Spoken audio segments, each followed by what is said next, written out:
We couldn't do this with our chairs and go right back up. We'd be looking very short right now because we've got Dwayne McClain and Leon Trimmingham, two Sydney King and NBL legends of yesteryear here in the studio talking to us right now. Thanks for dropping by, guys. You're welcome. Thank you. Thank you.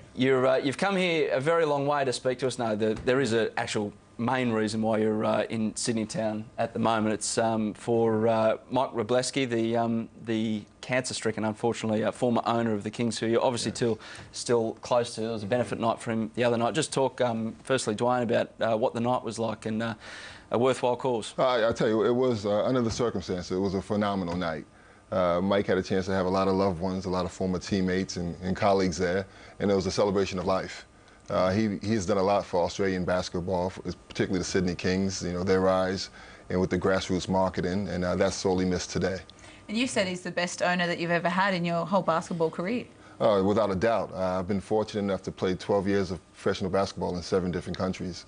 And yeah, Mike Wroblewski is definitely the greatest owner I've ever had. And Leon, you've had a similar experience in basketball, played all over the world, but the other night was like coming home. I know it's a bit of a cliche, but like coming home in some respects. Exactly. I haven't been back to Sydney for 12 years. So when Mike's son contacted me about Mike's condition, there was no doubt that I was going to come back. You know, it would have been nice if it was under better circumstances, but you know, it's good to come back, see Mike, see his family, see some of my former teammates, you know, and I'm good to be back in Sydney. It's really good to be back here. This way everything started for me was in Sydney, so it's good to come back. Well, we know what a passionate man he is about basketball, and one of his little quirky things would be to sit in the stands with the crowds during the games. What are both of your memories of how he'd carry on? Because he's quite famous for that. I tell you, without a doubt, he was the biggest Kings supporter. You know, as players on the court, you know, you hear the referees blow whistles and things, and then next thing you know, Mike was yelling on the top of them. So very, very passionate about his basketball, and I think that's why he drove it so hard to success. Exactly. I agree with Dwayne. I mean, he was one of the biggest, if not the biggest, Kings fans.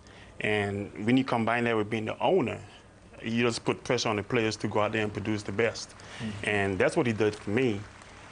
Just knowing that when I'm on the court, if I messed up, I would hear his voice over the crowd and over the referee. So he was very influential in the games, that's for sure. You guys obviously starred when you were here. What do you think of the current predicament? Obviously, there's no Sydney Kings at the moment. The NBL's trying to resurrect itself, and we're back into a competition next year. We can see it on Fox Sports, of course, but it's slowly building towards what we don't know. Yeah, in the past, particularly this past couple seasons, things haven't been the greatest for basketball, not just Basketball Australia, but basketball throughout Australia. I think the league is doing the right thing by pruning back. There won't be a team in Sydney or Brisbane this year, which will make it kind of difficult.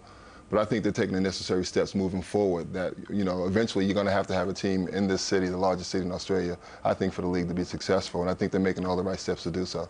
Well, we've heard reports, and you guys have both said, even last year, that you're so passionate about the Kings that you're prepared to relocate, or at least, you know, come back and forth to try and revive what's gone on, try and revive the Kings. Exactly. That's one of my goals, to come back to Sydney and do whatever I can to help bring the team back here. As I said before, this is where I started, so I feel a certain passion with the Sydney in general and with the Sydney Kings. So I'm just, you know, trying to, as we said, do whatever we can to bring the basketball back. Australia is the #2 basketball power in the world. And we think that for a country that's so rich in basketball, not having a team in Sydney, you know, it's unheard of. So we're going to try to see what we can do. We've got the highlight reel here. Who was that guy? Do you remember him? Ooh, Can you do that anymore? Wow. I forgot to tell Tony about that on Saturday. Yeah, that was back in the days. They were good days. I mean, Dwayne, we've got some... You don't escape either. We've got some vision of you doing your thing as well. It was an amazing place to be, the early 90s, the Australian basketball community, because it went off. It kind of happened out of nowhere, and unfortunately, it kind of went out of nowhere when it was kind of unexpected. I mean, what are your memories of those days? I think Mike and the Sydney Kings, particularly here in Sydney, did a great job of marketing the game to the youth of Australia, the younger kids. And if you give the young kid a free ticket, his parents have to bring him, you know. So the Kings games were actually a night out for the family. And I think that's what really made it successful. And how important, do you think maybe the ball was dropped, well, obviously the ball's been dropped somewhere along the line, but, you know, all those years ago, you know, a lot of the kids at school, there were heroes, there were big guys marketed, the likes of Michael Jordan and those sort of guys that all the young school kids, even in Australia, looked up to. I guess maybe even in the NBA, there's an important need for the big names like, you know, Shaquille O'Neal and Kobe Bryant and all these sorts of guys. Should the Aussies be doing more to promote their big guys like Andrew Bogut? No, I think so. I think a lot more money should be spent on marketing. You take Bogut, the #1 pick in the NBA draft, a native of Australia, you know, and there should be a closer tie with him and Basketball Australia. And again, that's all comes down to grassroots marketing. Yeah.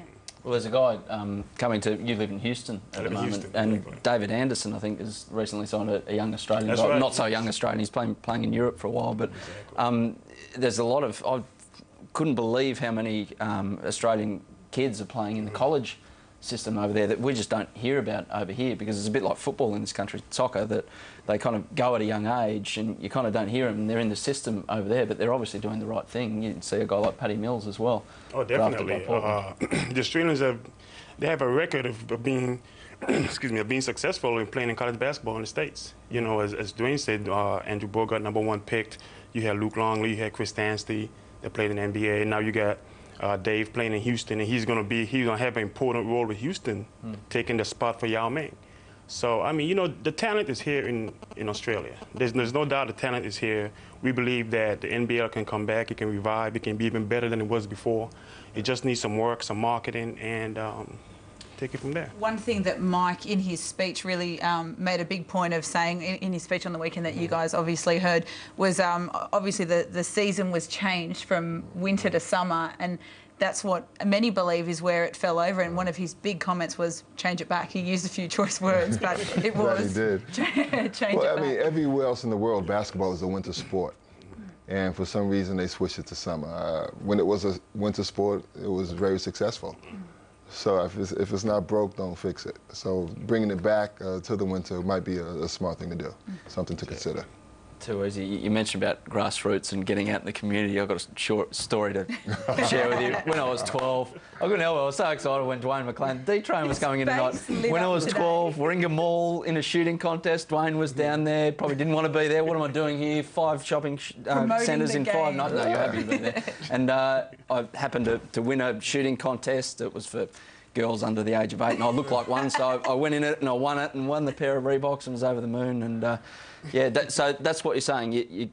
People have got to get out, and the players and stuff have got to get out there and in the community. Adam, you look like you had a left-hand form. Yeah, I did. Okay. Will you sign about your the only thing in common. We'll sign them before you go. Yeah, exactly. We'll sign the Reeboks. We'll sign the Reeboks. There we go. Reebok pumps. They were unreal. Well, thanks for dropping by, guys. Much appreciated. Good to see you back in Sydney. It's a big thrill for a lot of people to even just hear your names around the place again. We're happy to be back and associated with Sydney. Exactly. Thanks a lot. Catch you soon. Thank you. Great. Cheers. Hope to definitely see you soon. Oh, The revival of the Sydney Kings. Exactly. Thanks for your company on News and Views. It's been a busy night.